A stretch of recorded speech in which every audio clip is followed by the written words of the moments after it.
Today's topic chromosome mapping. Chromosome mapping के बारे में हम पढ़ने वाले हैं। तो क्रोमोसोम मैपिंग क्या होती है ये हम देखेंगे।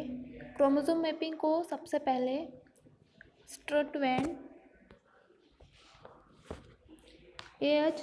ने 1913 में ड्रोसोफिला पर कार्य करते हुए समझाया था कि जो क्रोमोसोम में प्रेजेंट्स ऑफ क्रॉसिंग ओवर या लिंकेज ग्रुप पाए जाते हैं उनके बीच की दूरी या दो जीनों के बीच का डिस्टेंस या जीनों के बीच का सीक्वेंस ये रिकॉम्बिनेंट फ्रीक्वेंसी के थ्रू उन्होंने अपने एक्सपेरिमेंट में बताया था। अब हम क्रोमोसोम मैपिंग के बारे में पढ़ते हैं कि क्रोमोसोम मैपिंग क्या होती है।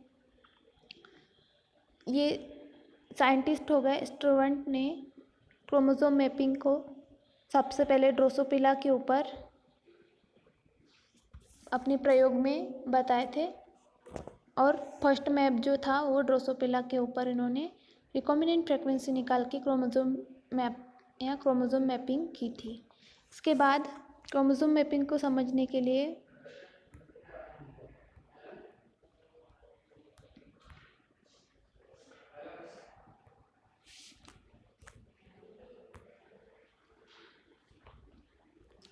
जो क्रोमोसोम मैप होता है या क्रोमोसोम मैपिंग होती है इसमें जो जीन होते हैं वो अरेंज लीनियरली ऑन क्रोमोसोम्स।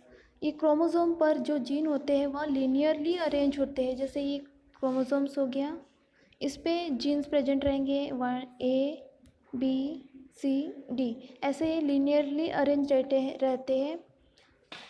अब जब इसका सीक्वेंस एंड रिलेटिव डिस्टेंस निकालते हैं तो जो है represented in terms of recombinant frequency in crossing over value.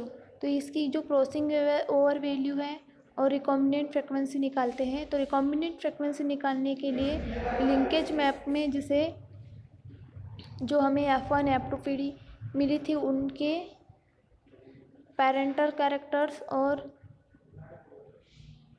Dominance receivers के बारे में हमें पता होना चाहिए। तो अभी हम रिकॉम्बिनेंट फ्रीक्वेंसी निकालेंगे। तो रिकॉम्बिनेंट फ्रीक्वेंसी निकालने के लिए फॉर्मूला है number of recombinants divide total number of organism into 100। अब इसे कैसे निकालते हैं? हमने जो इंडिपेंडेंट असॉर्टमेंट लॉ पढ़े हैं उसमें जो कैरेक्टर आए थे 9:3:3:1 उसे हम आगे देखते हैं।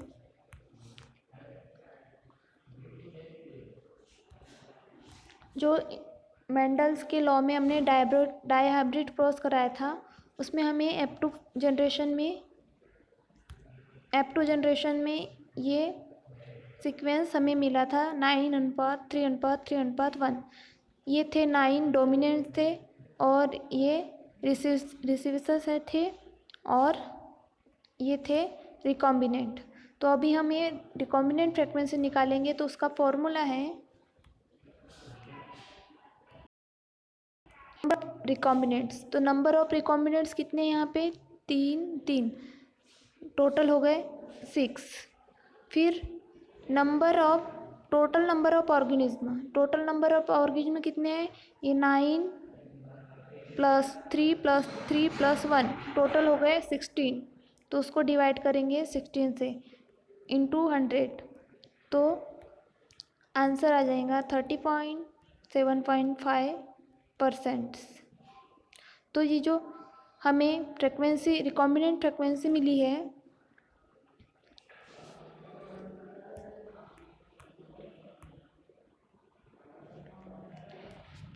ये जो हमें रिकॉम्बिनेंस फ्रीक्वेंसी मिली है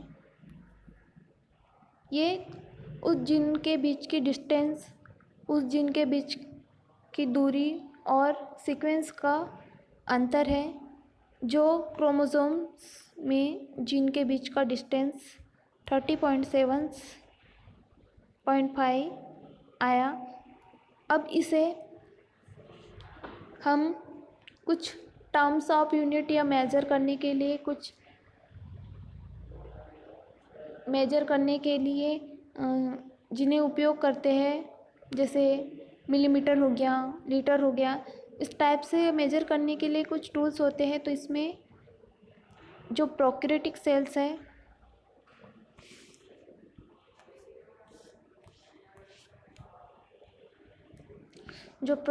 सेल्स है, उनमें रिकॉम्बिनेंट फ्रिक्वेंसी को मेजर करने के लिए मैप यूनिट यूज़ की जाती है। से अगर 37.5 रिकॉम्बिनेंट फ्रिक्वेंसी है तो इसको हम प्रोक्रेटिक्स में कैसे मेजर करेंगे, इसे कहेंगे 30.5 मैप यूनिट इन प्रोक्रेटिक ऑर्गेनिज्म। और जो यूकेरियोटिक सेल्स है या यूकेरियोटिक ऑर्गेनिज्म है, उनमें हम रिकॉम्बिनेंट फ्रिक्वेंसी को सेंटीमॉर्गन यूनिट से डिनोट करेंगे। उसे हम कहेंगे 30.7.5 सेंटीमॉर्गन यूनिट। इस प्रकार से जो क्रोमोसोम है उनके जीनों के बीच, डिफरेंट टाइप्स के जीनों के बीच का डिस्टेंस या उनकी फ्रिक्वेंसी निकालना ही क्रोमोसोम मैपिंग कहलाती है। क्या देखा हमने? जो क्रोमोसोम्स होते हैं वह लीनियरली अरेंज होते हैं। जिन क्रोमोसोम में जीन्स लीनियरली अरेंज होते हैं, इसको डिस्कवर किया था A.H. स्टुवेंट ने और रिकॉम्बिनेंट फ्रिक्वेंसी उन्होंने निकाली थी। इन्होंने क्रोमोसोम मैपिंग सबसे पहले ड्रोसोफिला में की थी और सबसे पहले उन्होंने ड्रोसोफिला का क्रोमोसोम मैप देखा। फिर उसके बाद उन्होंने रिकॉम्बिनेंट फ्रिक्वेंसी निकाली।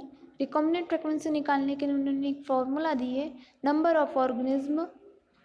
Of recombinants upon total number of organism into 100।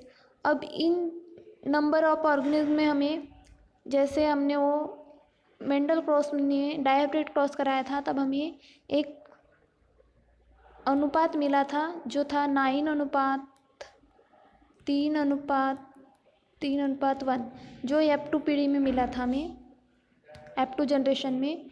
तो इसका नंबर ऑफ रिकॉम्बिनेंट कौन से होंगे इसमें?